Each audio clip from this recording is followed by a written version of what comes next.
avancer dans notre long terme le mystère de sa volonté.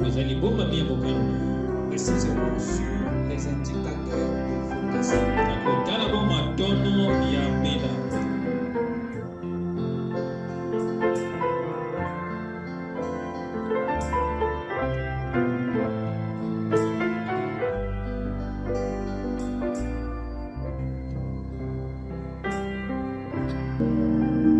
Amen. Amen. Que le Seigneur vous bénisse. Je vous salue tous dans le nom du Seigneur Jésus-Christ. C'est encore un privilège que le Seigneur nous a accordé de venir écouter sa parole ce soir. Amen. Amen. Les temps sont tellement devenus mauvais que l'apôtre Paul nous demande de l'arracher, de racheter le temps. Et le seul moyen de le faire, c'est de bien gérer chaque seconde que Dieu nous accorde. Il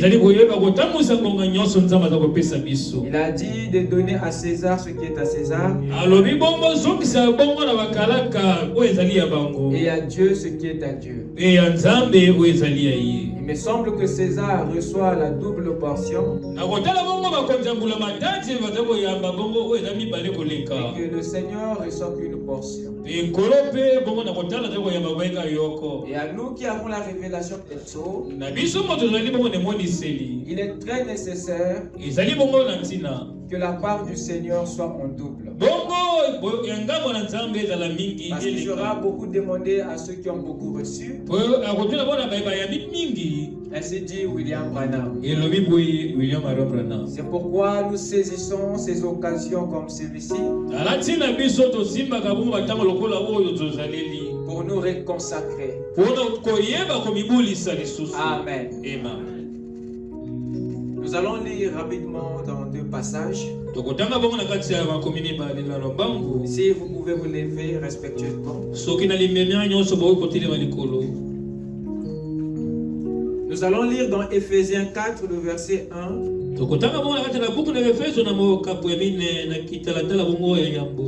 Et le verset 4. Ensuite, nous prendrons Philippiens chapitre 2,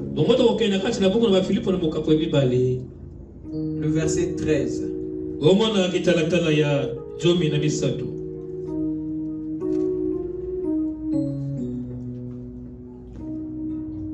Je vous exhorte donc, moi, le prisonnier dans le Seigneur,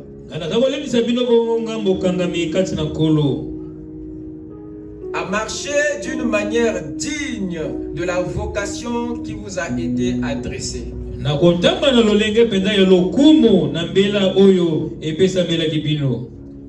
Je vous exhorte donc, moi, le prisonnier dans le Seigneur,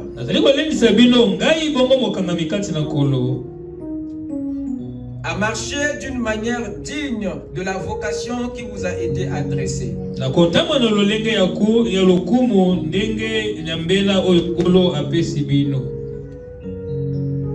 Le verset 4. Il y a un seul corps et un seul esprit. Comme aussi vous avez été appelés à une seule espérance,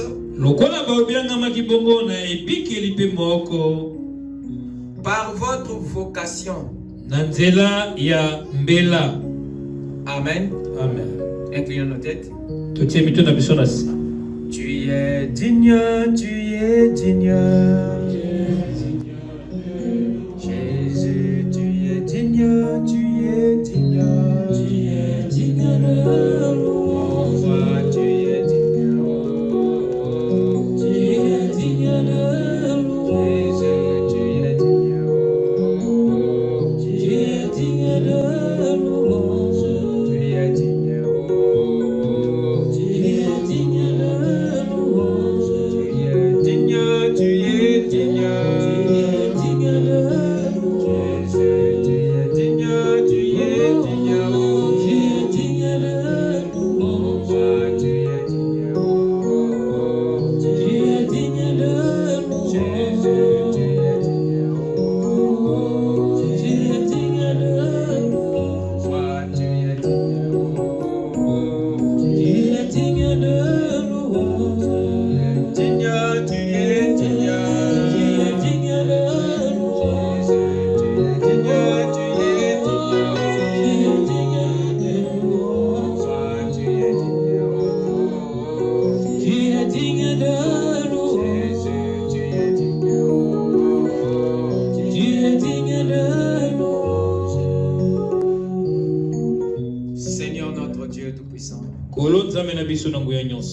Nous te remercions, Seigneur, du plus profond de notre cœur.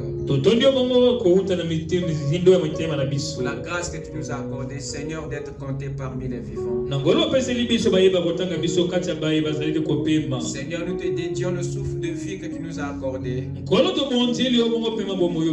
Pour qu'il soit entièrement à ton service.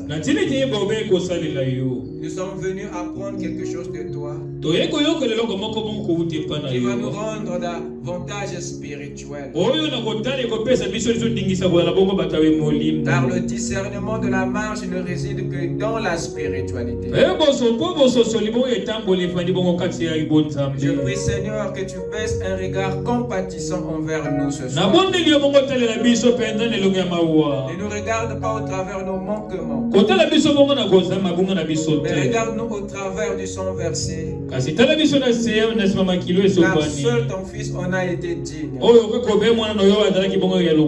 Accepte-nous au travers de son sang et efface nos transgressions, Seigneur. Descends, ô Dieu, et parcours nos cœurs et enlève tout ce qui n'est pas de toi. Que le Saint-Esprit, l'Esprit de Dieu, puisse ajouter les vertus en nous, afin que, Seigneur, tu puisses encore dire, comme ce jour-là sur le Jourdain, voici mon peuple dans lequel je trouve plaisir d'y habiter. Accorde ce témoignage pour chacun de nous. Laisse le Seigneur, tu puisses nous exhorter par ta foi. Tu puisses nous toucher par ta révélation. Tu puisses nous arrêter par ton cri. Tu puisses nous ressusciter par ta trompette. Parle à chacun de nous, Père. Et que la vie vienne dans l'épouse. Laisse que, Seigneur, la gloire, l'honneur te revienne. Parce que c'est à cause de toi que nous sommes rassemblés ce soir autour de notre tête qui est la parole. Nous nous abandonnons à toi. Viens circoncire nos cœurs. Viens circoncire les lèvres qui vont parler. Empare-toi, Seigneur, de ton serviteur et édifie-nous par des eaux de la révélation. Et nous te dirons merci pour ta visitation. Pour le reste, Seigneur, bénis ton épouse partout sur la terre. Bénis l'œuvre de ton serviteur William Branham. Bénis l'œuvre de ton serviteur le pasteur Lys. Et bénis, Seigneur, chaque ouvrage qui est fait en ton nom. Alors que nous t'appelons, Père, à nous parler depuis le trône, que nos âmes soient rassasiées de la présence du Père Céleste, dans le nom de Jésus-Christ, le Dieu unique et vivant. Nous t'avons ainsi prié. Amen. Je vous prie de vous asseoir. Pendant que nous ouvrons dans Philippiens chapitre 2, le verset 13.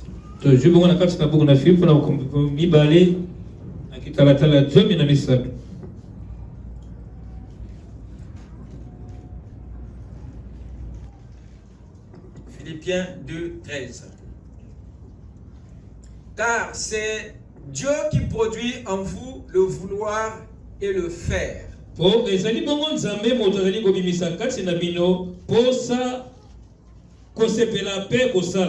Car c'est Dieu qui produit en vous le vouloir et le faire.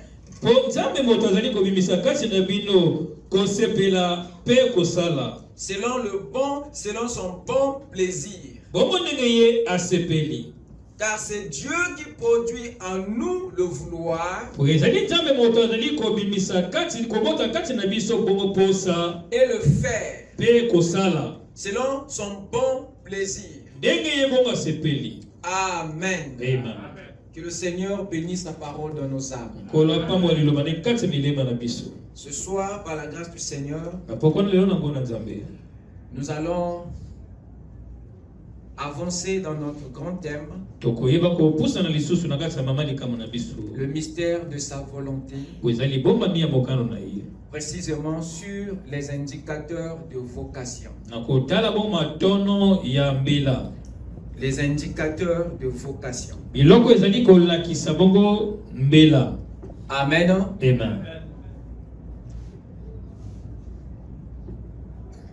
Le mystère de sa volonté, c'est un mystère qui est vraiment complexe. Vous êtes avec moi? Amen. Vous êtes prêts? Amen. Revêtez votre manteau d'esprit. Le mystère de sa volonté est un mystère complexe. Qui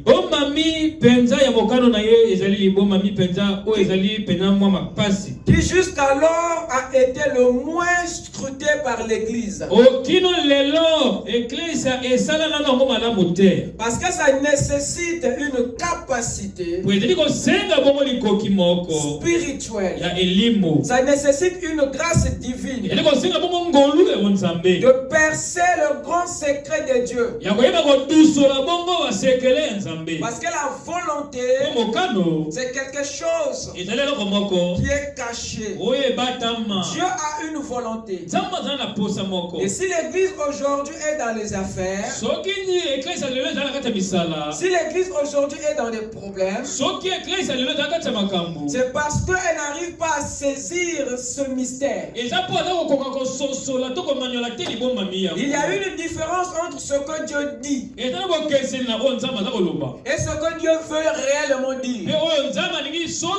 Abraham dit, le grand message de Dieu n'est pas celui qui est sur la ligne, mais celui qui est entre les lignes. C'est ça le vrai message. La plupart des temps, nous partons avec ce que Dieu a dit, sans pourtant saisir ce que Dieu voulait dire. Vous avez là deux choses: ce qu'il a dit et ce qu'il voulait réellement dire. Il y a un message dans un message. Il y a une écriture dans une écriture. Le problème est que Dieu cache toujours le message qui est destiné à ses élus. Il a confiance. Il y a en vous quelque chose qui va vous faire comprendre, qui va vous faire saisir le message qui est entre les lignes, ce qu'il a voulu réellement dire. Mais cela nécessite une capacité, une nature en nous pour saisir sa volonté. Parce que c'est un mystère. Si les gens prennent la direction de la volonté permissive, c'est parce qu'ils n'ont pas des outils pour saisir la volonté parfaite. Pourquoi on s'y trompe si facilement? Mais c'est parce que sa volonté est un mystère. Et si vous n'êtes pas entraîné à le détecter, vous prendrez toutefois sa volonté permissive pour sa volonté parfaite.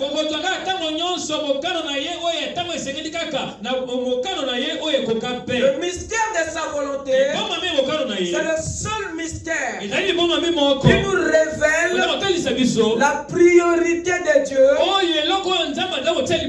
pour l'humanité.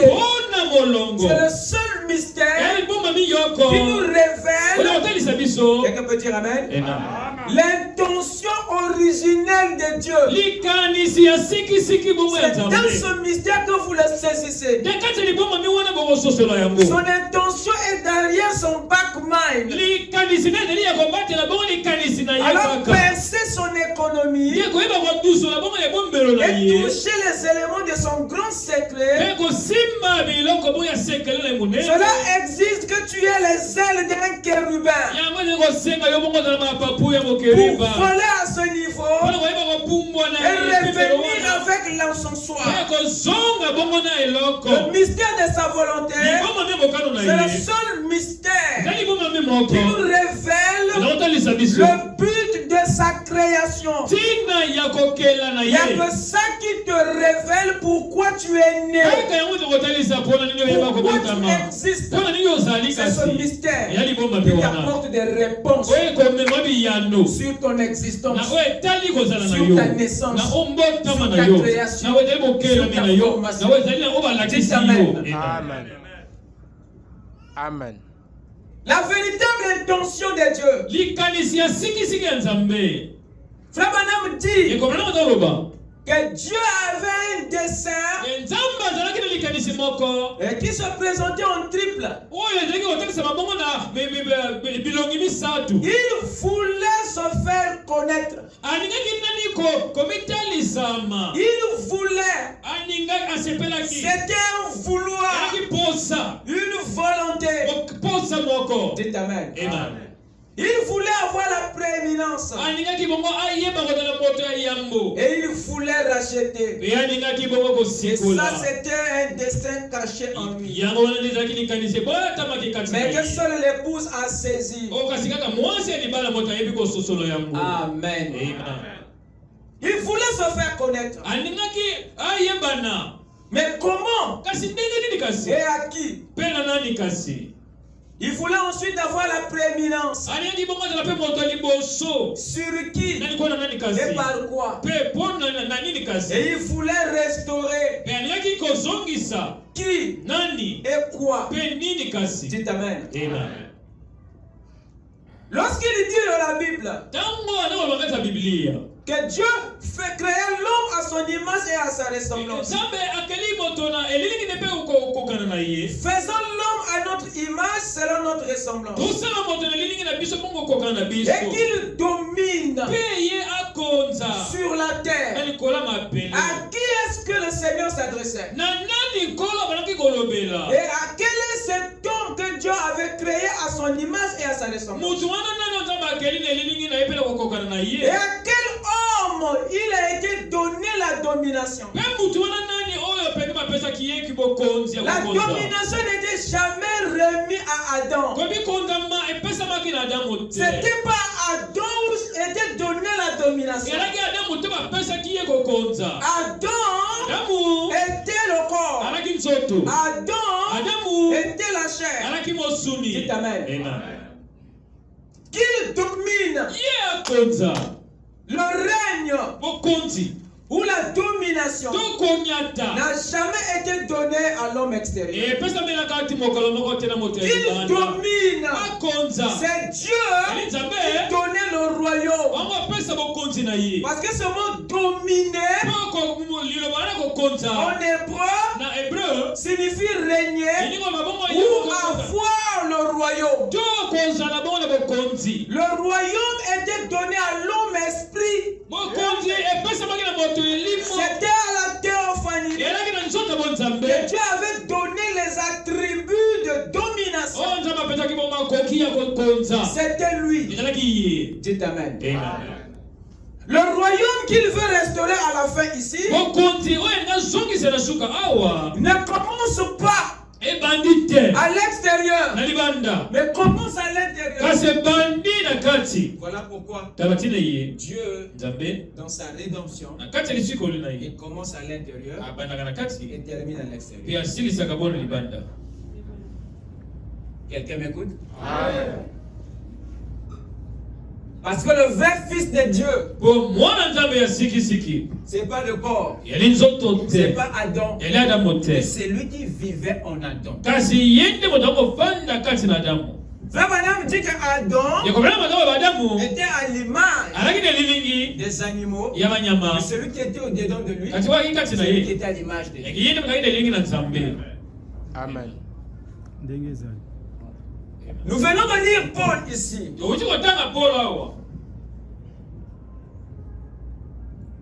Nous dire quelque chose de pertinent. Je vous exhorte donc, moi, le prisonnier dans le Seigneur,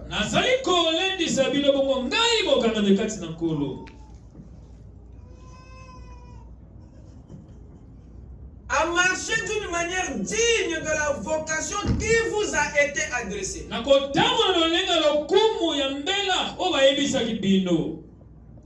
Paul s'adresse à nous. Paul ne s'adresse pas ici qu'aux frères.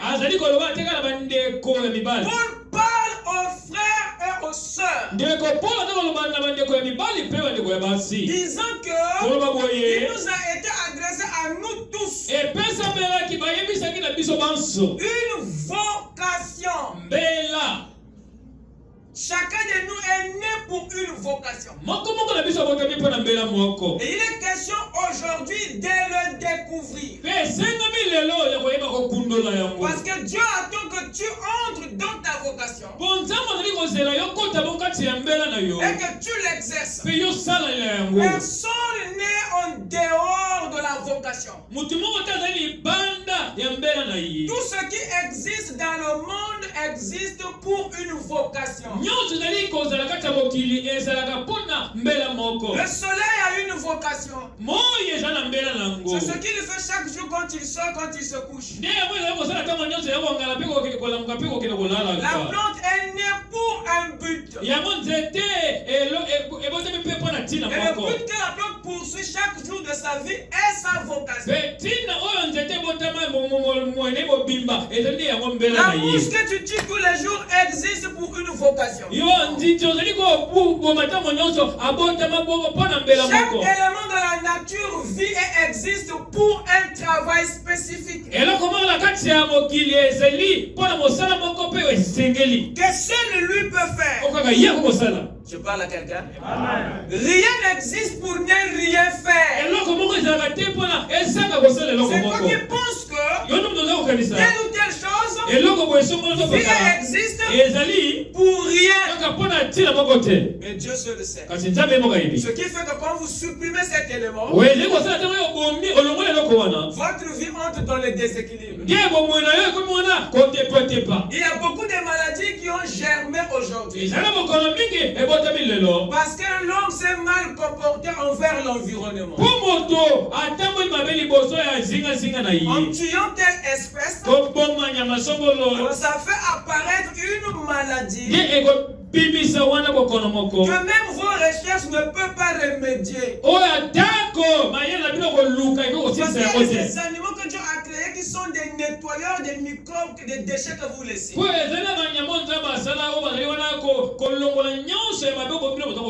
ils traitent ces déchets pour que vos déchets ne puissent pas vous causer des maladies.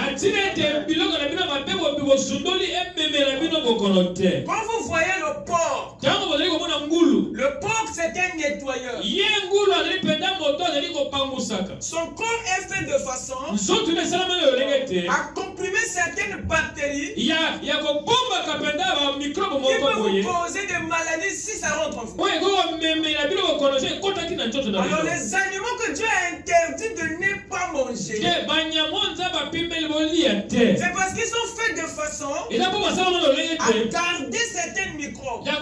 Ils les nettoient et ils les absorbent. Leur organisme est fait de façon à les digérer, à supprimer leur impact. Alors quand tu viens manger cet animal, tu risques de te retrouver avec ces bactéries dans le corps. Dieu a fait ça pour des raisons d'hygiène. Parce qu'à cette époque, la Christ n'était pas encore mort. Amen. Alléluia. Tout existe pour un but.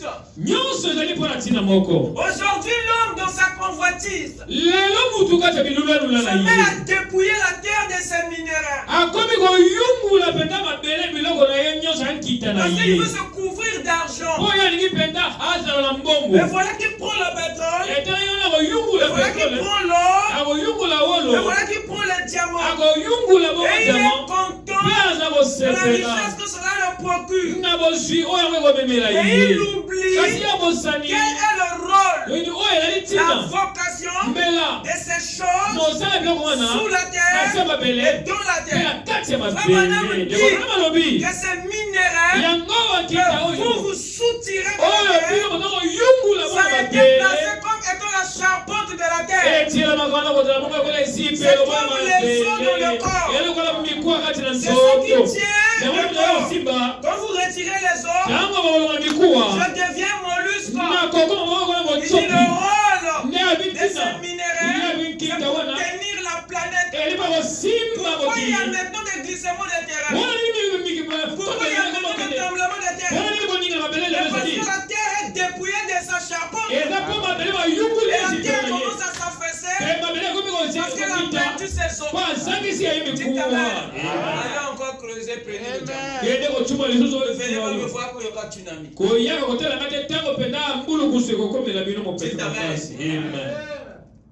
Dieu les a placés. Adam était un homme de l'environnement. Il préservait. Et l'usage qu'il ferait de tout ça est différent de ce que l'homme aujourd'hui fait. Quand le royaume doit revenir, pourquoi la gestion soit aussi restaurée? Adam pouvait prendre et compenser. Mais toi, quand tu dépouilles, tu peux remettre. C'est là le problème. Tu as pris le pétrole, tu as pris l'uranium, tu as pris le diamant. Est-ce que tu peux maintenant remettre ça? Alors la terre perd son équilibre. Et le voilà maintenant qui est en train de s'affaisser. Voilà le problème. Parce que l'homme a minimisé la présence d'une chose, l'importance ou le rôle d'un élément dans la nature. Si vous ne comprenez pas, qu'est-ce que tel ou tel élément fait à tel endroit? Si vous ne comprenez pas le rôle d'une sœur ou d'un frère quelque part, ne le touchez pas. Parce que toutes ces choses de l'humanité dont nous parlons, de la terre, en réalité ce sont que des hommes pour parler de ta position. Paul nous parle ici d'une vocation qui nous a été adressée. Et dans Ephésiens 2, verset 10, il dit que nous sommes tous son ouvrage, ayant été créés en Christ pour des bonnes œuvres qui ont été prédestinées afin que nous les pratiquions. Tu as une vocation que tu avais fixée avant que tu ne vois le jour sur la terre. Et quand tu viens sur la terre, tu dois la découvrir et l'exercer pour que tu sois juste, pour que tu puisses marquer ta génération et pour que tu sois bien noté. Ton passage sur la terre n'est pas une décoration. Tu n'existes pas seulement pour respirer l'air. Tu n'existes pas seulement pour manger, pour vivre dans une maison que quelqu'un d'autre a bâtie. Mais tu existes pour créer la différence. La preuve de ta vie sur la terre, c'est que tu es une solution pour un de nos problèmes. Chacun de vous existe pour résoudre un problème. Et ta vocation est bonnes œuvres. Pourquoi ces œuvres sont bonnes? Parce que ça vient régler les problèmes de la terre. Thomas Edison ne savait pas qu'il était né pour amener la lumière, pour amener l'ampoule. Ces grands scientifiques au départ ne savaient pas que c'est eux qui sont censés amener l'électricité. nécessité telle ou telle chose. Mais c'est avec le temps, quand tu rentres en contact avec la grande énergie, il y a quelque chose qui les fait voir leur destinée. Ils le saisissent et ils rentrent et ils règlent nos problèmes. Amen. Tu es très important pour ce monde. La solution de notre vie est entre tes mains. Il faut que tu en sois conscient. Vous savez pourquoi les chrétiens n'arrivent pas loin avec Dieu? Parce qu'ils pensent que l'église c'est une affaire de parler en langue, des prophéties, des histoires. L'église n'est pas un centre religieux. L'église est un centre d'éducation. C'est un centre de rééducation. C'est comme nous avons quitté l'éternité. Par la naissance, par le sexe, nous avons reçu un choc qui nous a fait perdre la culture du ciel. Alors le Seigneur bâtit l'église pour que ceux qui ont perdu cette éducation puissent la retrouver, mais par l'église. Et l'église n'est pas une entité religieuse. Elle n'a rien à voir avec la religion. C'est un centre diplomatique. L'église, c'est la cellule qui représente le royaume céleste sur la terre. Moi, je parle à moi-même. Laissez-moi repartir à la chair. Frère dit que l'église signifie les appeler à sortir. Ce sont des groupes de personnes qui sont sortis de la confusion du monde parce qu'ils ont découvert qui ils sont et qui ils représentent. Et ils font maintenant la propagation d'une culture d'où ils viennent. C'est ce que vous êtes, mon Dieu. Pas une cellule religieuse à la quête des prophéties de parler en langue. Quête de tout cela est bon, mais vous existez pour une cause plus supérieure. C'est à partir de l'église que le Christ colonise le monde. Il faut que tu découvres quelle est ta fonction sur la terre. Quel est ton travail? Il dit ici, il y a une vocation qui nous a été adressée. Chacun de nous a une œuvre. Voilà pourquoi le Seigneur a tout fait pour te faire sortir du monde et t'introduire dans l'église, afin à partir de là, les 7 ministères puissent te faire un travail sur toi qui est appelé le travail du perfectionnement et de l'édification pour que toi tu sois en mesure d'accomplir l'œuvre de ton ministère. C'est-à-dire la vocation que Dieu avait déterminée avant que tu naisses. Dieu a établi les apôtres, les pasteurs, les docteurs, ainsi de suite, pour le perfectionnement des saints en vue de l'œuvre du ministère. Tu dois être perfectionné pour accomplir et entrer dans ta vocation. Si tu ne te soucies pas de ces œuvres pour lesquelles tu es né pour accomplir, tu es encore dans la religion. Le royaume doit vous reconnecter à votre vocation. Dites Amen. Voilà pourquoi Paul parle ici. Il y a un seul corps, un seul esprit, comme vous aussi, vous avez été appelés à une seule espérance par votre vocation. C'est par ce pour lequel tu es né que tu rends témoignage au royaume et à son roi. Quelqu'un peut dire Amen? Maintenant, la confusion de l'église. C'est que beaucoup pensent que cette vocation viendra à eux par la prophétie seulement. Nous avons vu que la prophétie n'est pas le seul moyen par lequel Dieu vous révèle à quoi vous êtes appelés. Voilà pourquoi beaucoup ne font rien jusqu'aujourd'hui pour Dieu, parce qu'ils attendent que Dieu leur donne une prophétie. Jusqu'à là,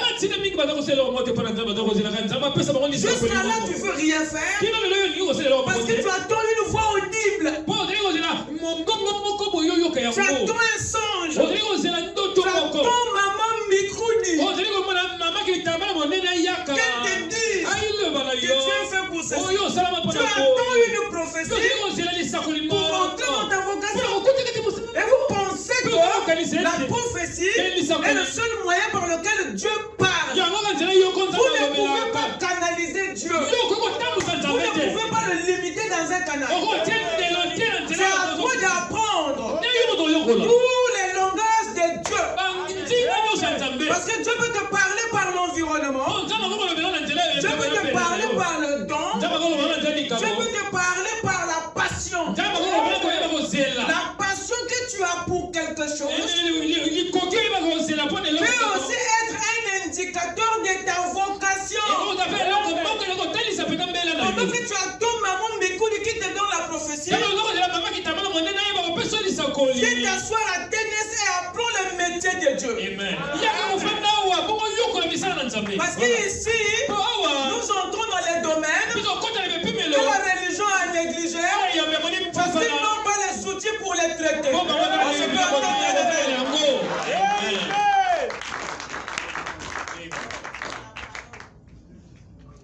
Nous avons dit qu'il y a 3 éléments majeurs qui peuvent indiquer ta vocation. En dehors de la prophétie, il y a l'environnement, il y a les dons, il y a la passion. L'environnement dans lequel tu évolues peut indiquer ta vocation. Le don que tu portes peut indiquer ta vocation. La passion que tu as pour quelque chose peut indiquer ta vocation.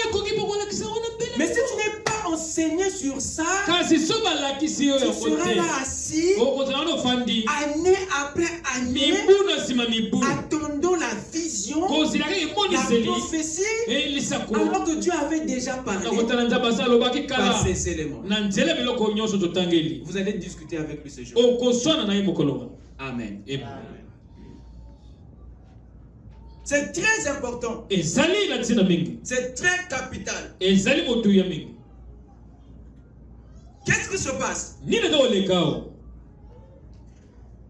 y a dans la vie 3 groupes de métiers. Il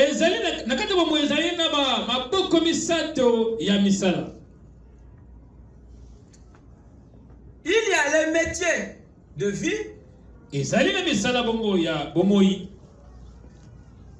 Et 2, il y a le métier de survie. Il y a le métier de vie et il y a le métier de survie. Le métier de vie, c'est un métier auquel tu aspires, tu aimes, pour lequel tu as la passion de faire. Tu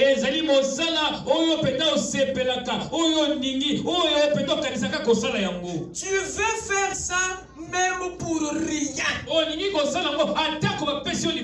La motivation de ces métiers, ce n'est pas l'argent, ce n'est pas le revenu, ce n'est pas le salaire. C'est un travail que tu peux faire toute ta vie sans même s'ennuyer. La passion que tu as pour cette activité-là ne peut même pas te quitter même quand tu vieillis. Parce que cette passion, cette dévotion à ce métier montre que tu étais né pour faire ça. La récompense n'est pas ce qu'on te paye, mais c'est la joie que cela te procure. Le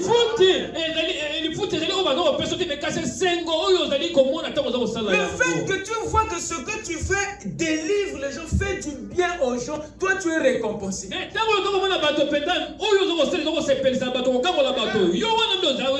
Mais il s'avère que pour des raisons de difficultés, pour une raison ou une autre, les gens n'ont pas eu la possibilité d'accomplir le métier de leur vie. Et les voilà accomplir un métier de survie. Parce qu'ils ont des obligations, des factures à payer, des responsabilités familiales. Le gars se lève chaque matin pour aller faire ce qu'il est dans sa vie. Mais entre-temps, il y a quelque chose qu'il aime, mais il ne peut pas le faire. Pourquoi? Parce que le métier de survie ne lui donne pas le temps de faire ce qu'il aime.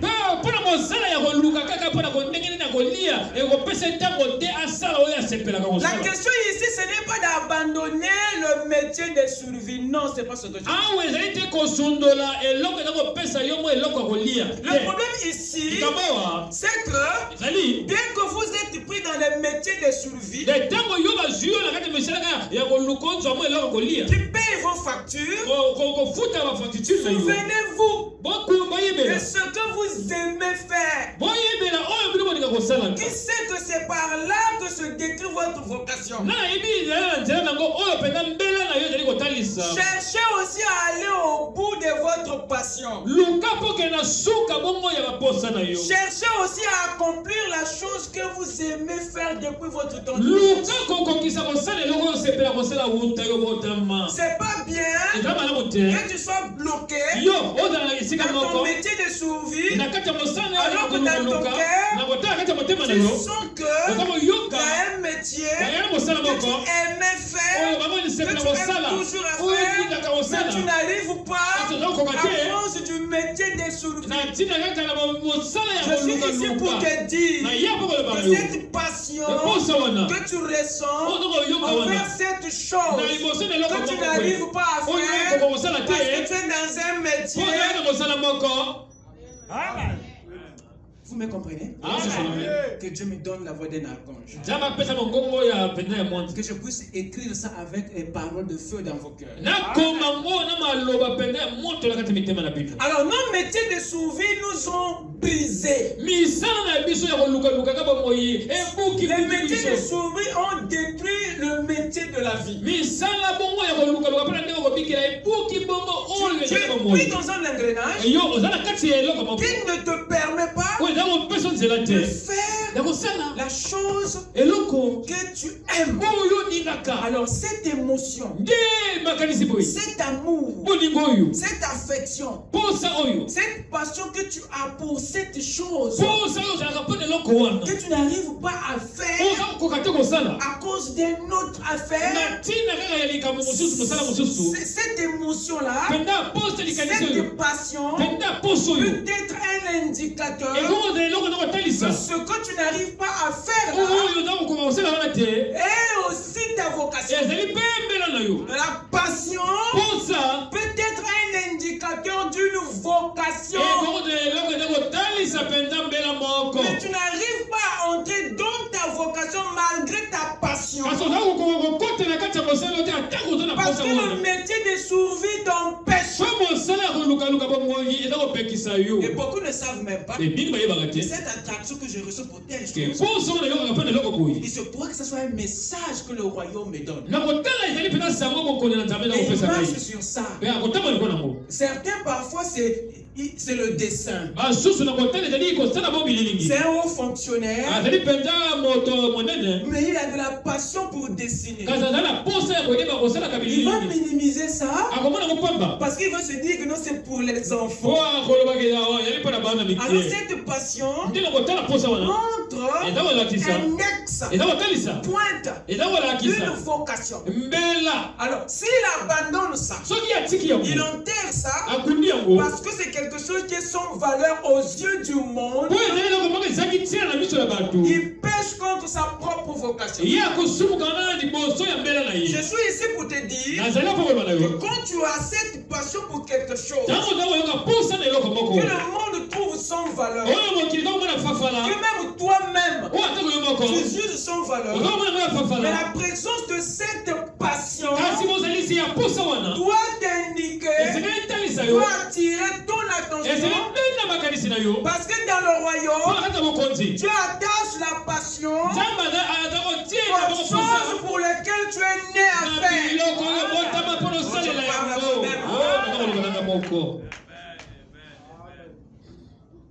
La passion est un indicateur de vocation.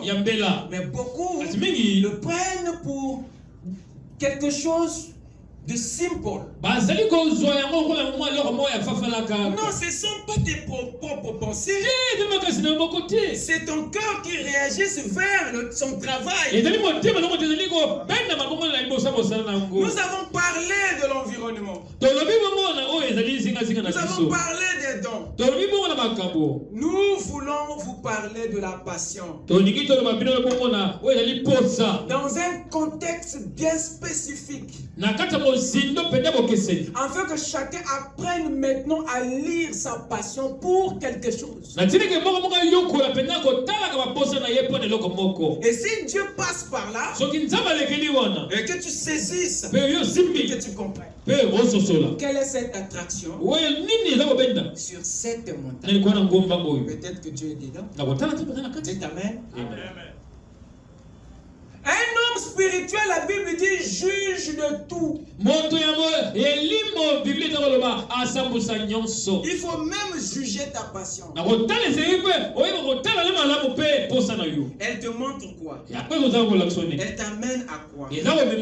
Elle pointe quoi? Elle va au bout de cette passion et regarde vers où elle te mène. Et qui sait que la vocation se trouve au bout. Le mot passion tire ses origines de deux sources, du grec et du latin. Du latin, c'est patio. C'est patio du latin. Et du grec, c'est pathos. Ce qui signifie souffrance. Ce qui signifie souffrance. Ce qui signifie douleur. Ce qui signifie soif. Ce qui signifie appétit. Ce qui signifie désir. Ce qui signifie feu intérieur. Ce qui signifie amour profond. Ce qui signifie aussi enthousiasme. Ce qui signifie goût. Ce qui signifie intérêt. Ce qui signifie aussi préférence ou attachement, c'est-à-dire ferveur,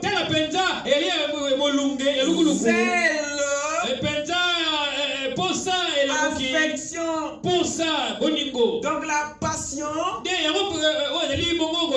c'est aussi un zèle. La passion, c'est aussi une ferveur.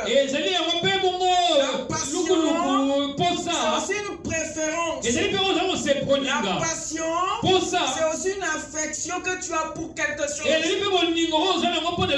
La passion, c'est un feu. tranquille si tu ne fais pas telle ou telle chose. Et la plupart des temps, tu veux le faire pour rien. Cette chose n'est qu'importante pour toi. Même si le monde ne veut pas le voir, mais toi tu es content pour le faire. Dites amen. Et Dieu place ça pour que ça t'amène vers ton travail. Parce que ce travail, une fois que tu l'auras découvert par cette passion, peut résoudre le problème de ta génération. Vous savez que les jolies voitures que vous appréciez là, le design est dessiné par des gens qui ont des talents. Les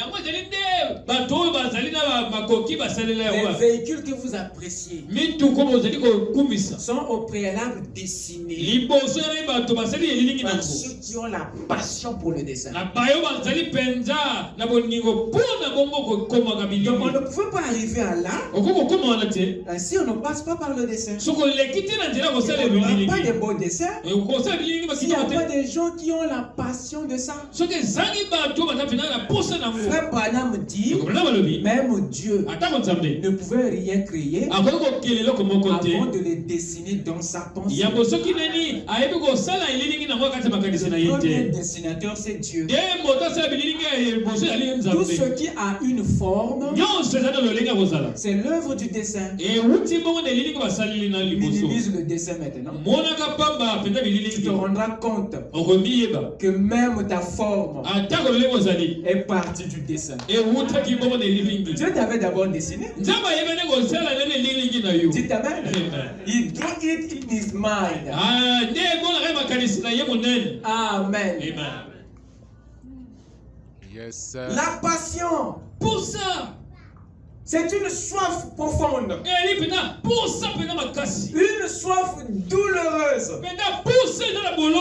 La passion n'est pas une soif ordinaire. Parce que la soif ordinaire, tu peux la gérer. Tu peux avoir une soif ordinaire de quelque chose et rester immobile. Et tu peux rester là et tu gères ta soif. Mais la passion ne peut pas te laisser tranquille. C'est ça la différence. Quand tu as la passion d'une chose, cette passion devient une force qui te fait bouger. Tu ne peux pas passer la journée sans aller vers la chose, même en pensée ou en acte. La passion te fait bouger. Par contre, une simple soif, ça peut rester là, tu peux la gérer. Mais la passion, tu ne peux pas la gérer parce qu'elle va nous émettre un message que tu as de la préférence vers ceci. La passion trahit ta vocation. La passion trahit tes intentions. Tu ne peux pas être invisible avec ta passion. Oh, elle nous dirait d'avance. Où est-ce que tu te penches? Dites amen. Quelque chose de puissant. Ce n'est pas un petit désir que tu peux gérer. Mais la passion est la passion d'agir. Elle ne va pas te garder sur place. Amen. La passion ici devient pour nous une émotion ou un désir profond qui se traduit par une attraction envers quelque chose.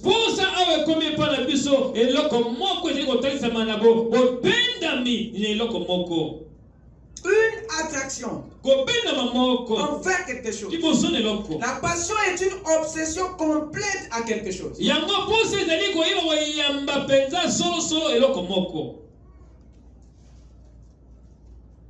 On te connaît que tu fais telle chose, comme le cas d'un métier séculier, le métier de survie, mais tu bouillonnes pour autre chose. À un certain moment, les gens se posent la question, mais finalement, toi, tu es où? Tu fais ça? Tu fais aussi ça? C'est quoi ton problème? Ah non, tu sais, voilà, que je fais ça, mais je désire toujours faire le fait. Fais-le asseoir. C'est beau faire ça y est. Tu les mamans, concentre-toi sur toi. Parce que tu seras une bénédiction si tu fais ce que ton cœur aime. Même si les obstacles viennent, ta passion te le fera surmonter. Même si les échecs viennent, tu seras content de recommencer. Mais celui qui n'a pas de la passion pour quelque chose qu'il fait, le premier échec, c'est la fin totale. Dieu t'amène. Amen. Yes. Alors Dieu a placé ça pour nous indiquer. Parce que ce pour lequel tu es né pour faire doit occuper toute ta vie. Dieu veut que tu le fasses malgré les obstacles. Qu'il neige, qu'il pleuve. Mais quand on t'appelle pour ce que tu aimes faire, tu seras là. C'est plus que toi. C'est comme un médecin. Lui, il est attiré vers le sang. Mais par contre, toi et moi, quand on voit le sang,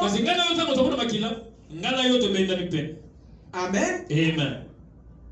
Lui, il est attiré parce qu'il est né pour faire. Et il continuera à le faire. Même dans sa fatigue, il voudra toujours le faire. C'est peut-être le corps qui lui dira non. Mais jamais sa passion et son cœur. Et votre vocation n'a jamais été quelque chose de temporaire. La vocation vous a été donnée comme quelque chose de permanent dans votre vie. Que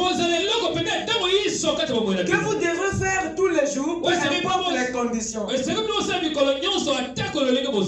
que tu aies la force de continuer à le faire malgré les problèmes, tu dois attacher une passion à ça. Il y a ces enfants que vous observez et tu te poses la question, mais qu'est-ce qu'il aime dedans? Ça paraît vide, mais lui il est attaché, il a des sentiments pour cette chose. Ça peut être un indicateur. Proverbe 20, le verset 11. Vous vous souvenez de cela?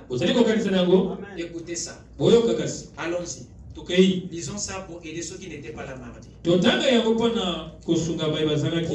20 dit ceci. Le verset 11 dit ceci. L'enfant laisse déjà voir par ses actions si sa conduite sera pure ou droite. L'enfant laisse déjà voir par ses actions si sa conduite sera le futur. Or, si un enfant répète certaines actions, ça veut dire qu'il a une motivation. Et la Bible dit, ça vous donne, vous déjà la lecture de son futur. Amen. Dieu nous a piégés dans ces éléments pour qu'on ne s'embrouille pas. Et même les insensés trouvent le chemin. Mais si ces choses ne sont pas dispensées, on passera à côté de notre vocation sans le savoir. Et quand tu meurs, tu te retrouves devant Dieu. Tu dis que Seigneur, moi j'ai attendu j'attendais que tu me dises. J'attendais une prophétie. Dieu te dira oui, je te l'avais donné. Il dit comment ça? Il dit par l'environnement. Il dit où ça? Il dit même par ton don. Il dit comment? Il dit ta passion. J'avais déjà tout dit. Oh, comment? Toi, tu n'aimais pas faire telle ou telle chose. Oui, je l'aimais, mais c'était rien du tout. C'était pas. Il dit exactement, c'est ça. L'amour que tu avais pour ça, c'était pour te dire que je voulais que tu fasses ça. Parce que là-dedans, dans cette affaire insignifiante, il y avait des solutions pour l'humanité. Si les scientifiques minimisaient leur passion pour ce qu'ils faisaient, tu ne serais pas assis sur une chaise. Tu ne porterais pas l'habit que tu as. C'est quelqu'un qui était envoûté par le modèle de l'habit que tu portes et ce serait le faire. Donc nous touchons, nous vivons avec les fruits des passions des gens. Amen. La passion est ce qui te fait mourir pour une chose que le monde trouve anormale. Les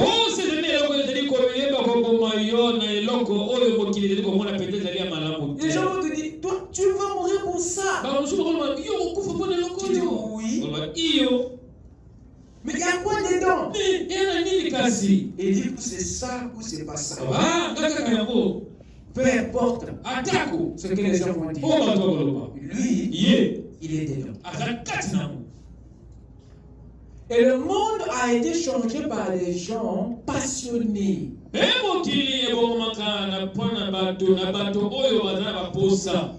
Jésus était passionné dans ce qu'il a fait. Regardez même dès 12 ans. Il était là dans le temple, en train de traiter, de confondre les sacrificateurs. Alors que tous les enfants de son âge étaient dans la rue, en train de jouer au billes. Et lui, il était là, passionné par l'écriture. Waouh! Et on pouvait déjà savoir cette affaire-là finira sacrificateur. Dites Amen. Jean-Baptiste, il vivait auprès de ses parents. Son papa était sacrificateur. Mais dès 9 ans, il quitte la maison. Il préfère aller évoluer dans le désert, manger le miel et les criquets. Qu'est-ce qu'il a attiré là-bas? Qu'est-ce qu'il a attiré là-bas? Il avait un désir qu'il poursuivait. Il ne savait pas qu'est-ce que c'était. Il avait une passion du désert. Et derrière ça, il y avait une vocation. Et madame dit, j'aime la forêt. Parce que mes parents sont indiens. Dites Amen. Et derrière cette passion, il y avait aussi quelque chose. La passion montre quelque chose. Elle dit quelque chose. Tu ne l'as pas pour rien. Amen. Donc dans ce que tu fais chaque matin chez César, ne pense pas qu'il n'y a que ça. Pendant que tu travailles pour César, il se peut qu'en toi il y a l'amour d'un autre métier. Et parfois c'est la société qui étouffe cette passion.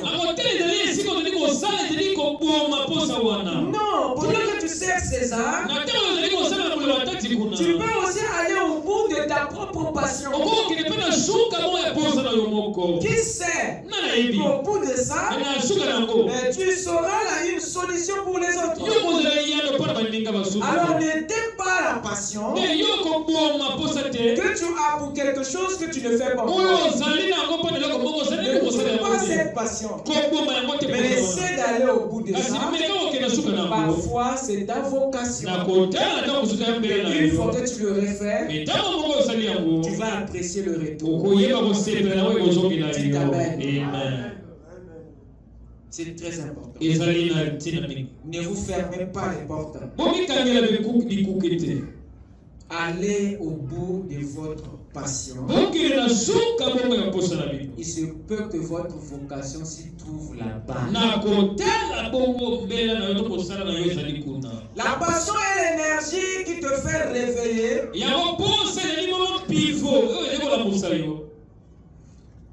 Qui te fait mourir pour une chose que le monde trouve sans valeur. La passion est un désir plus fort que la mort. Elle naît en vous quand vous trouvez quelque chose pour lequel mourir. La passion est la force qui t'oblige à faire quelque chose malgré les échecs et les obstacles.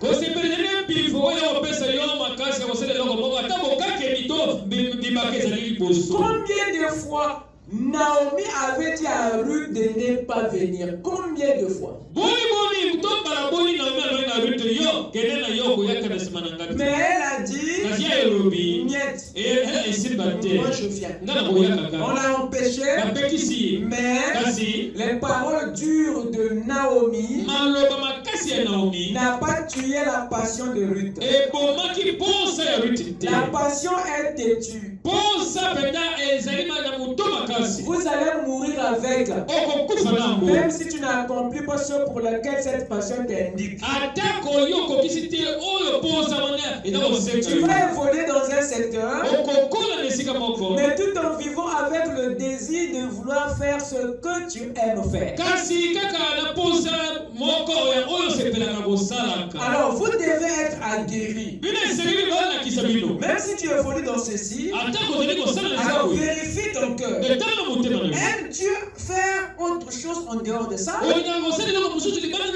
Parce que nous sommes nombreux qui se sont retrouvés dans des métiers qu'on n'a pas aimés. Mais pourtant ce que tu as toujours aimé est toujours là. Mais tu n'arrives plus à le faire malgré l'amour parce que tu es pris. Et je suis ici ce soir pour vous dire, alors si c'est dans cette direction que tu allais être une aide pour nous, ne te laisse pas être pris au piège par le métier de survie. Suis cette vocation, essaie d'accomplir ce que ton cœur te pousse. Parfois c'est là-dedans où tu vas épanouir la vie de plusieurs. La grandeur est toujours dans les petites choses. Dites Amen. Un petit geste pourrait sauver le monde. Amen.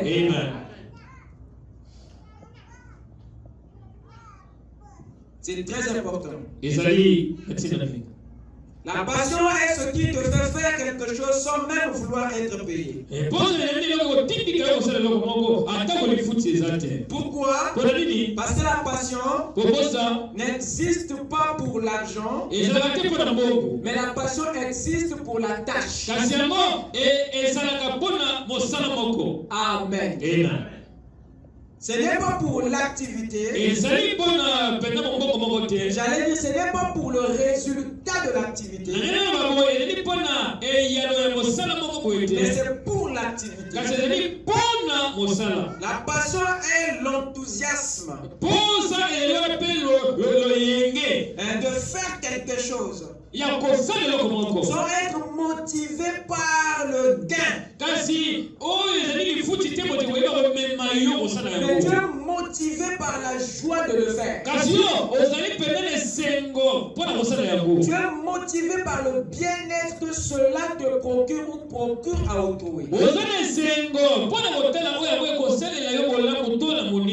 La passion est un grand vouloir qui aboutit, qui amène au fait. Nous venons de lire avec vous ici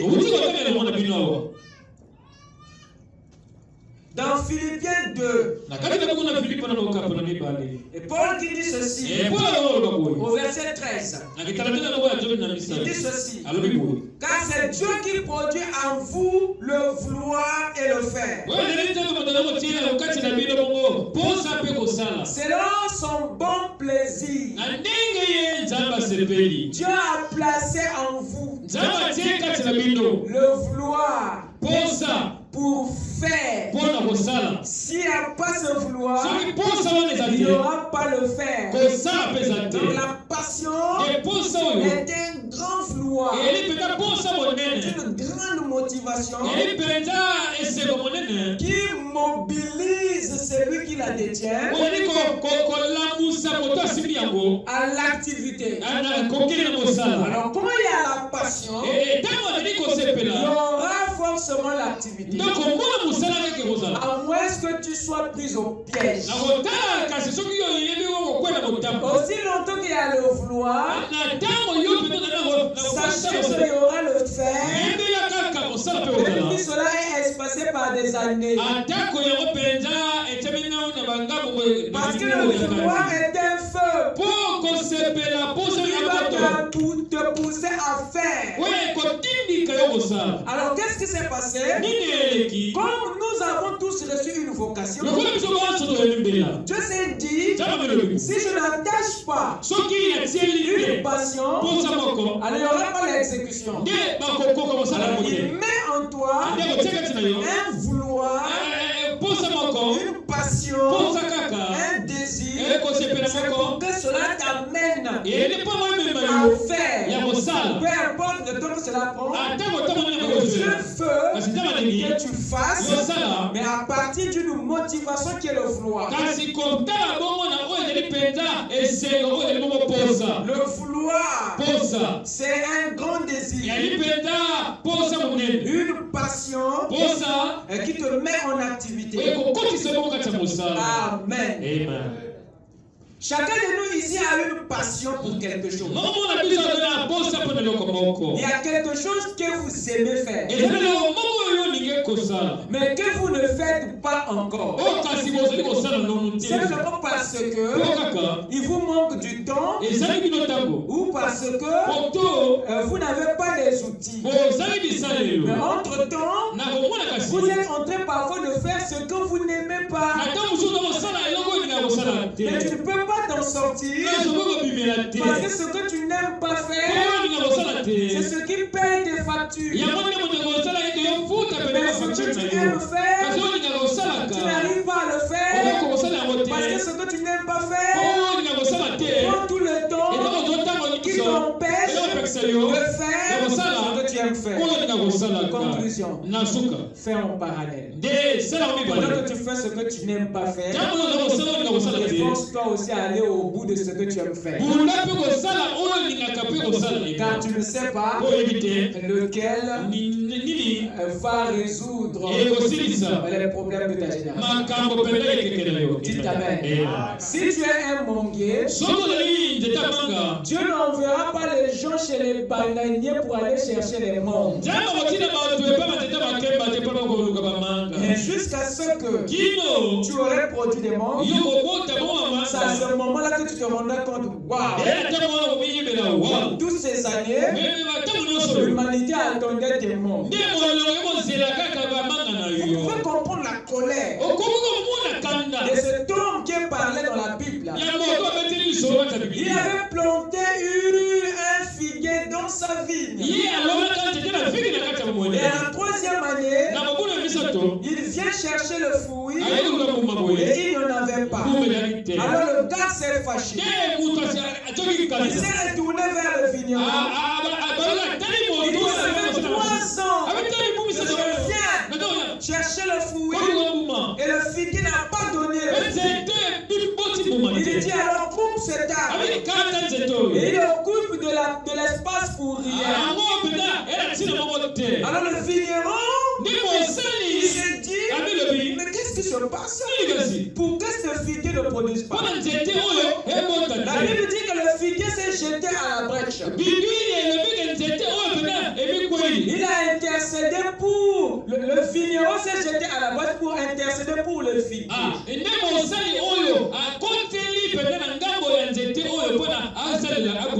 a dit au maître, il dit laisse-lui encore cette année.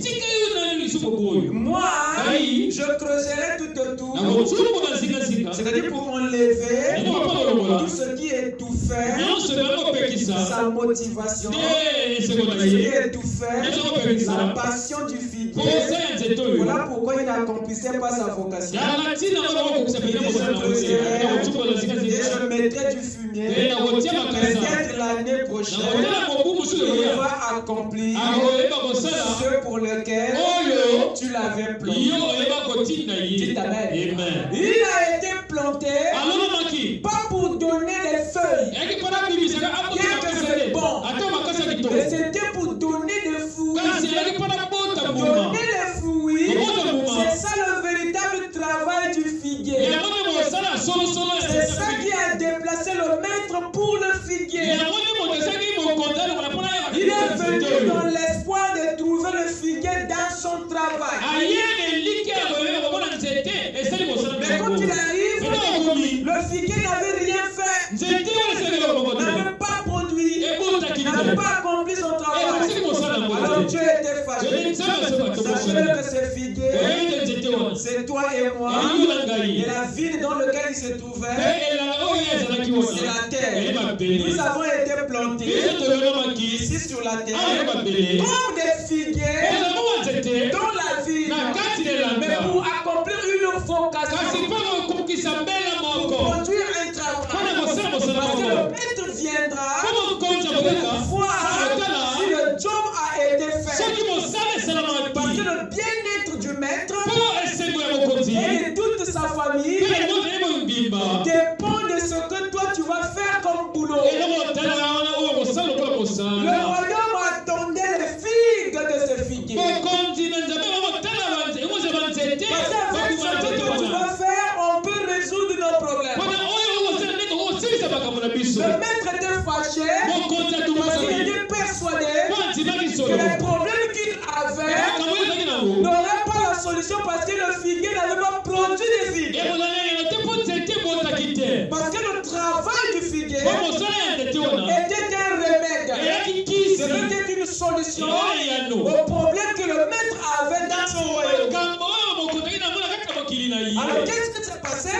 Il y avait quelque chose. Il avait coupé des informations au figuier. Il y avait une isolant quelque part. Le figuier avait perdu quelque chose. Voilà pourquoi le figuier avait une proposition. Il laisse d'abord cette année. Peut-être qu'il a mal interprété l'environnement. Peut-être qu'il a mal interprété les dents. Peut-être qu'il n'arrive pas à bien interpréter sa passion. Alors moi je vais creuser pour enlever un peu les isolants, tout ce qui le met dans la confusion. J'enlèverai ça, toute la confusion sur l'environnement. Parce qu'il dit que je creuserai tout autour. Ça veut dire que le vigneron devait faire un travail dans l'environnement où se trouvait le figuier. Il devait résoudre le problème de l'environnement. Peut-être c'est l'environnement qui a empêché le figuier à accomplir sa vocation. Laisse-moi apporter la lumière en ce qui concerne son tout autour, son environnement. Et après, j'irai un peu plus loin et je mettrai du fumier. Je mettrai la lumière sur les dents et sur sa propre passion. Peut-être qu'il saisira et l'année prochaine,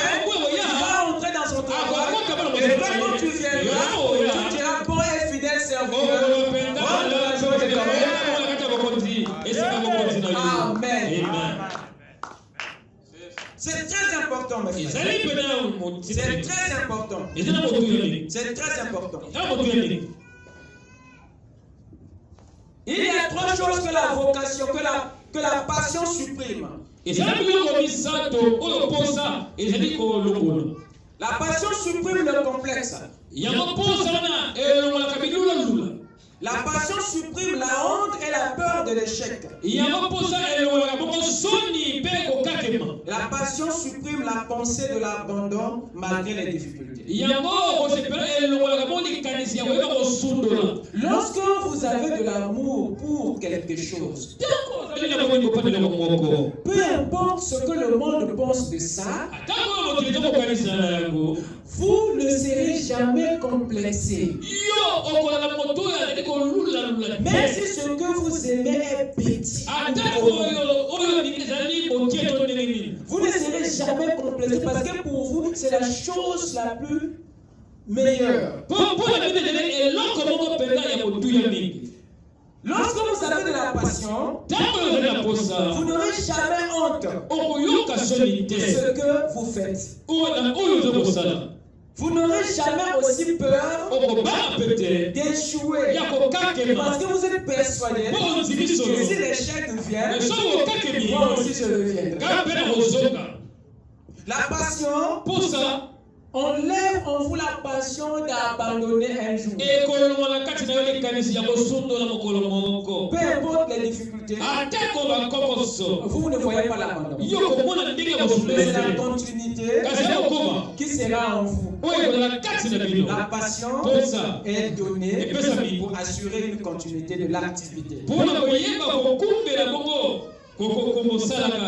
Alors si vous manquez la passion dans ce que vous faites, il se peut que vous ne soyez pas né pour faire ça. Parce que ce pour lequel tu es né pour faire, tu auras toujours de la passion pour ça. Même si tu ne l'as pas encore fait, ton cœur ira vers cette chose. Ton amour pensera à ça. Cette passion ne te laissera pas au repos. Alors que tu décides plutôt de mourir avec ça, tu auras toujours de la passion pour ce que tu es né pour faire. Pour te dire que ça fait partie de ton métier de vie. Quelqu'un peut écouter ça? Quelqu'un peut dire Amen? C'est très important, mon cher. C'est très important. Alors, ceux qui ont une passion pour leur vocation céleste ont aussi une vocation pour leur vocation, une passion pour leur vocation terrestre. Qu'est-ce que je veux dire par là? Nous n'avons pas que des passions pour la vocation céleste.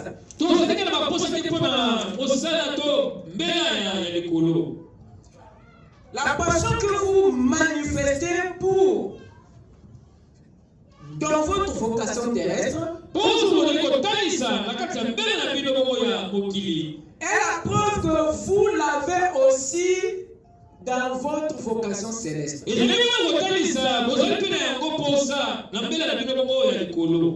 Je répète, la passion que vous manifestez pour ce que vous faites pour vous-même est une preuve qu'il y a en vous aussi la passion pour ce que vous feriez pour Dieu. Je répète, l'amour que tu as dans ce que tu fais personnellement nous prouve que tu as aussi de l'amour pour faire quelque chose pour Dieu. Parce que la vocation terrestre n'est que l'ombre de la vocation céleste. la vocation terrestre a été donnée pour soutenir ta vocation céleste.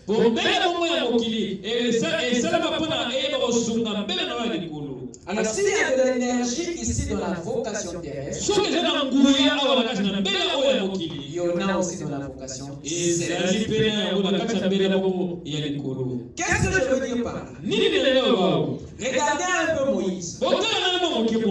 Moïse était appelé à accomplir une vocation céleste. En quoi consistait sa vocation céleste? La vocation céleste de Moïse consistait au fait de faire sortir le peuple de l'Égypte, de délivrer le peuple des liens physiques de Pharaon de l'Égypte. Il était né pour cette cause. Dites amen. Mais avant d'arriver à là, Dieu l'a amené dans une vocation terrestre. Parce que Dieu était persuadé que si Moïse veut développer une passion pour la vocation terrestre, il l'aura aussi pour la vocation céleste. Dieu a pris Moïse, il l'a envoyé chez Jéthro. Derrière le désert, là où il s'est mis à paître le troupeau. Il a mis du temps là-dedans. Et toute la passion, la force qu'il a manifestée dans cet ouvrage a été pour Dieu un signe, un témoignage qui peut maintenant conduire des animaux à deux pattes. S'il pouvait discipliner un troupeau à quatre pattes, il sera capable de conduire un autre troupeau qu'il attendait en Égypte. Parce qu'il supportait les caprices des boucs. Mon frère, si tu n'aimes pas le troupeau, ça va finir mal. Alors, si vous avez apprécié les attributs d'intercession de Moïse, c'est parce que Dieu avait vu et entraîné le gars dans sa vocation terrestre pour être en mesure maintenant de bien accomplir sa vocation céleste. Les métiers dans lesquels vous évoluez professionnellement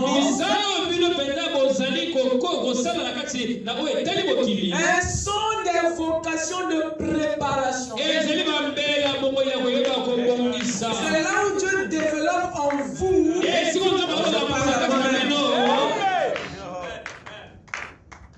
Rien ne vient entre vos mains au hasard. Dieu a attendu que Moïse, après a bien fait son boulot de berger dans le désert, Dieu a attendu que Moïse développe une passion pour ça. Quand Dieu a vu ça, il a dit bingo, tu es arrivé. Là, on peut descendre en Égypte, conduire plus des animaux, d'autres types d'animaux. Mais quand tu as réussi à conduire, à discipliner les bêtes, tu auras ces humains-là. Moïse est rentré dans sa vocation céleste lorsqu'il a donné des preuves de sa passion dans la vocation céleste. Ce que vous faites pour César, Dieu l'utilisera pour vous amener quelque chose dont tu auras besoin dans ta vocation céleste.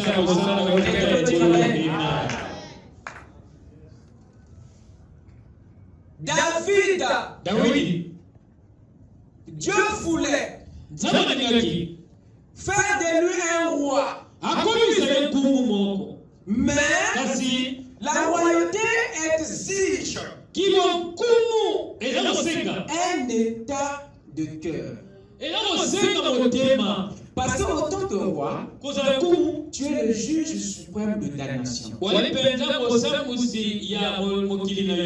faudrait que tu aies le cœur d'un serviteur. Alors Dieu ne pouvait pas introduire David dans sa vocation céleste avant de le préparer efficacement à cela, mais dans sa vocation terrestre. Alors c'est ainsi que Dieu lui a envoyé derrière la colline pour garder le troupeau de son père. Et Dieu est en train d'observer son attachement à cet ouvrage. Parce que la manière dont tu peux aimer ta vocation terrestre donne à Dieu une image de la manière que tu peux t'attacher à la vocation céleste. Et quand tu as vu la façon dont David défendait ses troupeaux,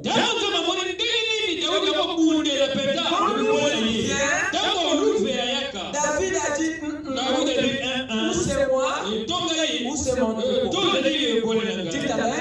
Il a envoyé le lion. David a dit ça ne passe pas. Jamais ici. Je ne laisserai pas. Je ne m'aurais pas rendu. Mon agneau vivant ou mort. J'en ai besoin. Alors d'autres bergers dans la savane, ils voient le lion, ils laissent le troupeau, ils sauvent sa vie. Mais ce n'était pas le cas pour David. Alors Dieu a vu ça, et voilà l'homme selon mon cœur. Il dit, va maintenant conduire le grand troupeau d'Israël. Amen. Dieu était convaincu de ce que David a manifesté dans sa vocation. Cette passion qu'il a manifestée a convaincu Dieu qu'il l'aura aussi pour sa vocation. Dieu l'a élevé dessus du trône. Amen. Amen. Nous avons Élisée. La Bible dit Élisée était laboureur. Il n'y avait pas deux dans son village. Vous savez, discipliner les bœufs, c'est pas une mince affaire. Parce que le bœuf, il est compliqué. Mais Élisée, il avait réussi à amener les bœufs à s'harmoniser entre eux de façon à traîner la charrue sans pourtant créer des zigzags ou des lignes tordues. Élisée était un homme qui avait un équerre droit.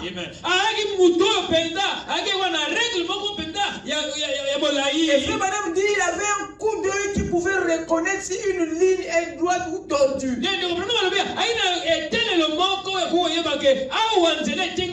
Il était dans son village l'expert en sillon droit. Quand tu te tiens dans le jardin devant les sillons d'Élisée, tu étais persuadé, tu avais même envie de rester là, de passer la nuit. Et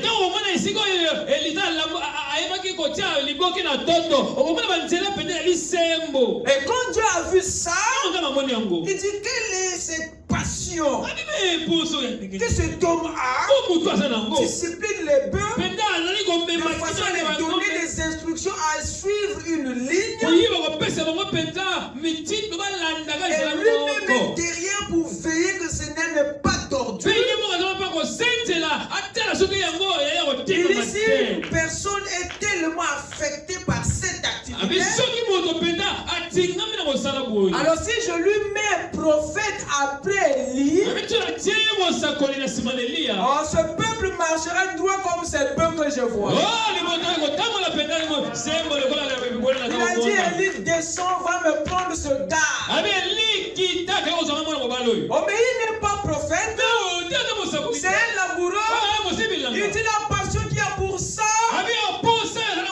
Mais prouve qu'il fera bien cette affaire. Élisée montait prophète. Pourquoi? Parce qu'il avait donné des preuves dans sa vocation terrestre. Et Dieu l'a fait confiance dans sa vocation terrestre. Et vous connaissez l'histoire d'Élisée. Il ne vous a pas déçu. Dites Amen. Je vais prendre Jésus.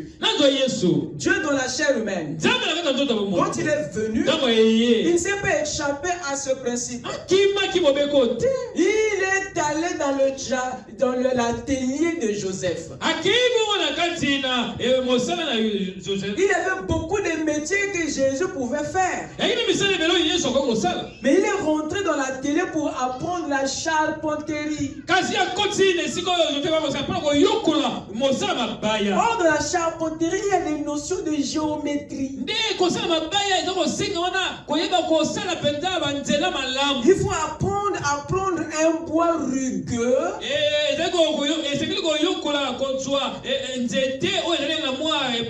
à le transformer en une planche lisse droite.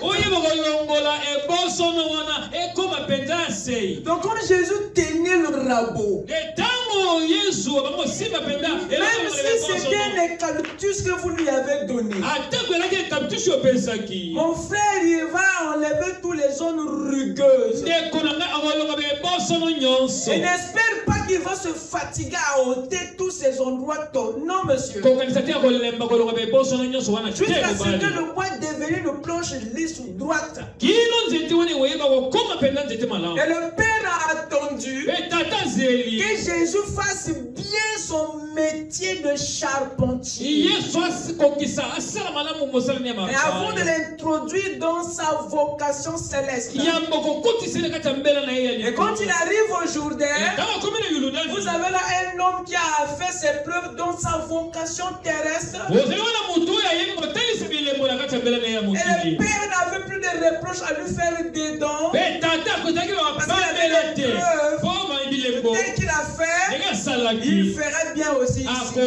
Voilà pourquoi tous ceux qui sont passés entre les mains de Jésus ont perdu toutes les tâches de péché. C'est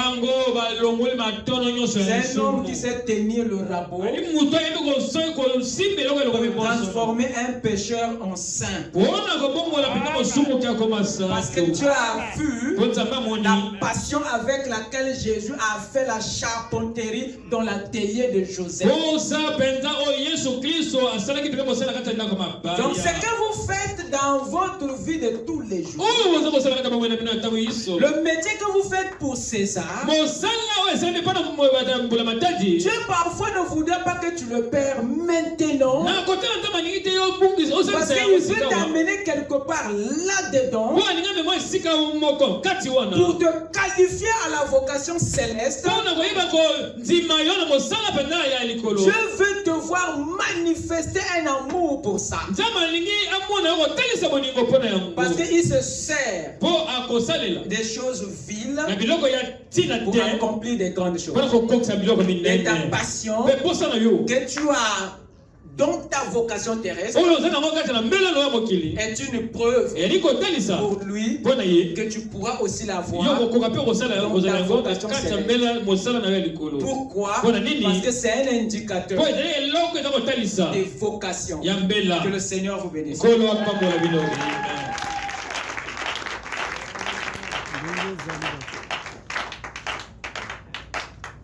Frère Branham disait dans l'âge de l'église de Sardes au sujet de Martin Luther. Or, Martin Luther était lui-même un chrétien sensible. rempli de l'esprit. Il était véritablement un homme de la parole. Non seulement parce qu'il l'étudiait avec une passion profonde,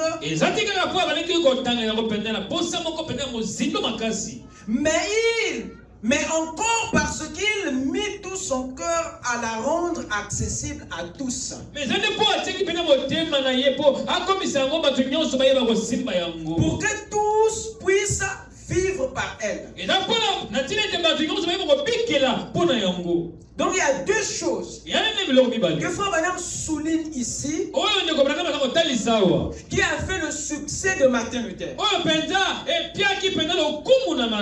Un, c'est la passion profonde qu'il avait dans l'étude de la parole. Et deuxièmement, du fardeau qu'il avait de rendre la parole de Dieu accessible.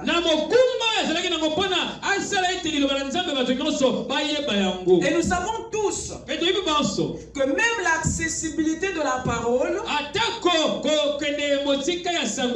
était le fruit de sa passion à l'étude. C'est comme Martin a étudié les Écritures qu'il a découvert que ces vérités-là devaient être accessibles à tous. Pour que les gens sortent de l'ignorance. Et Dieu a utilisé dans l'âge de Sardes un homme qui avait une passion profonde. Et Dieu veut utiliser des hommes et des femmes aujourd'hui qui ont aussi la même passion profonde. Amen. Amen. Que le Seigneur vous bénisse. Si on peut se lever. Le temps est parti. Nous devons aussi partir. À qui est-ce que le Seigneur a parlé ce soir? Acclamons le Seigneur. Pendant que nous avons nos têtes inclinées. Fire, fire, fire. Fire, follow. Fire, fire. Fire, fire, fire. Oh, fire, follow. Fire, fire. Fire, fire, fire. Fire, follow me. Fire, follow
Parlons à Dieu du plus profond de notre cœur d'avoir ignoré cette petite direction de la passion, alors qu'il y a quelque chose qui nous attire vers une chose. Ça peut bien être quelque chose qui a commencé dès l'enfance. Ça peut être une passion qui a commencé après ta conversion, ton baptême. Mais cela est noyé dans les activités du monde. Cela est étouffé par le travail que nous faisons pour Pharaon. Ce soir, laisse que Dieu ouvre des yeux à une nouvelle analyse de tout ce qui se passe dans ta vie. Ne laisse pas passer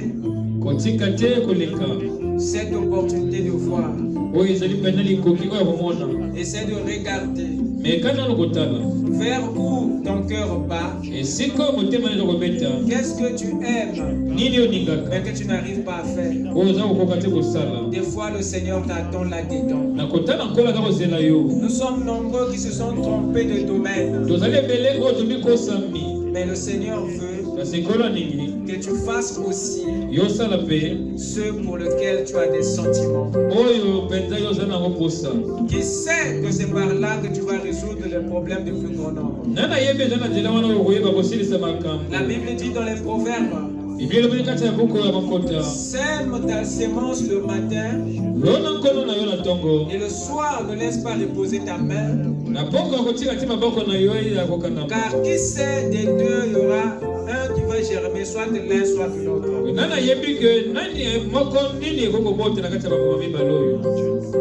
La sémence que nous sémons le matin, c'est ce que nous faisons pour César ou pour Pharaon.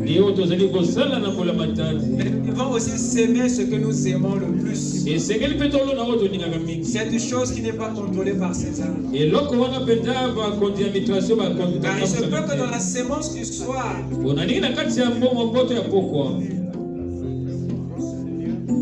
que ta vocation s'y trouve. Que le Seigneur nous ouvre les yeux et nous apprête à voir toutes ces choses pour que nous ne le ratons pas quand il va passer plus près de nous. Fire, fire, fire, fire, follow me.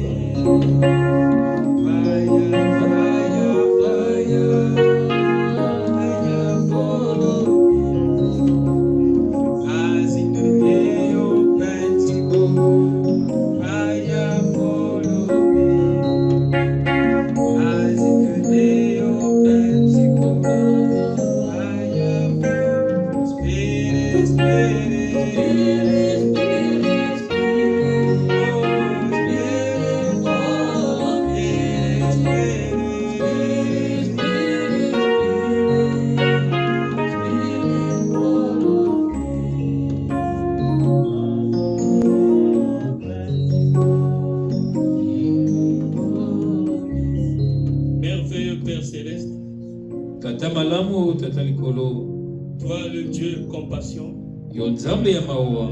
toi qui es derrière chaque mouvement, Seigneur, et toi qui ne parles pas en vain, Seigneur. Ton prophète dit que l'homme a été toujours l'agent de Dieu, Seigneur. C'est pas un homme qui nous a parlé, Seigneur. C'est toi qui nous as parlé, Seigneur. De la même manière que tu avais remis les talents à tes disciples, Seigneur. Les talents étaient donnés pour aller multiplier, Seigneur. Et toi qui es dans un talent, il y a toutes les capacités, Seigneur. Le talent est toujours complet, Seigneur. Et Chacun de nous a des capacités en lui, Seigneur. Et chacun de nous, Seigneur, comme on vient de le dire ce soir, naturellement, Moïse avait toutes les capacités, Seigneur, pour faire un travail spirituel, Seigneur. Tout ce que nous avons besoin, Seigneur, que ce soit matériel, que ce soit spirituel, cela est déjà en chacun de nous. Aide-nous, Seigneur, parce que ton prophète nous a dit, Seigneur, que toi tu ne dois personne. Et ton prophète nous a dit encore, Seigneur, il y a une seule chose que Dieu ne peut pas faire, Seigneur.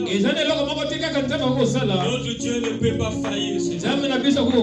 Et dans la prédication de ce soir, Seigneur, voyons que tout ce que tu as déclaré, Seigneur, chacun de nous est bénéficiaire de ça, Seigneur. Tout ce que tu as déclaré, Seigneur, va transformer la matrice de chacun de nous, Seigneur. Et au retour, Seigneur, que chacun puisse prendre conscience, comme cela était dans la vie de Jacob, Seigneur. Comme cela était dans la vie de Jacob, il avait simplement reconnu que l'Éternel était dans ce lieu. Et chacun de nous doit reconnaître, Seigneur, que tout ce qu'il a besoin, Seigneur, est dans lui, Seigneur. Merci pour cette prédication. Bénis ton serviteur, Seigneur. Lui aussi qui a reconnu, Seigneur, qu'il avait des capacités, Seigneur, pour que ton peuple soit bénéficiaire de ce don. Garde-lui, Seigneur. Protège-lui, Seigneur. Parce qu'un don, on doit le veiller, Seigneur. Un don, on doit le chérir. Un don, on doit le protéger, Seigneur.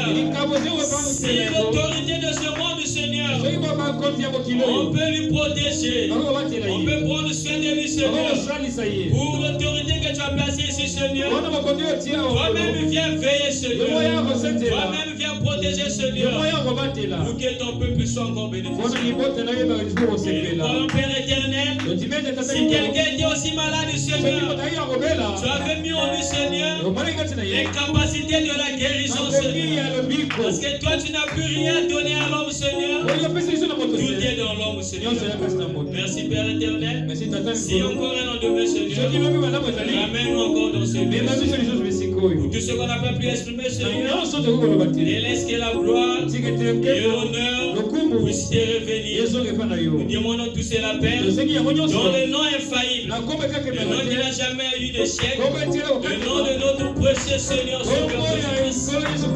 Et tous qui croient disent Amen.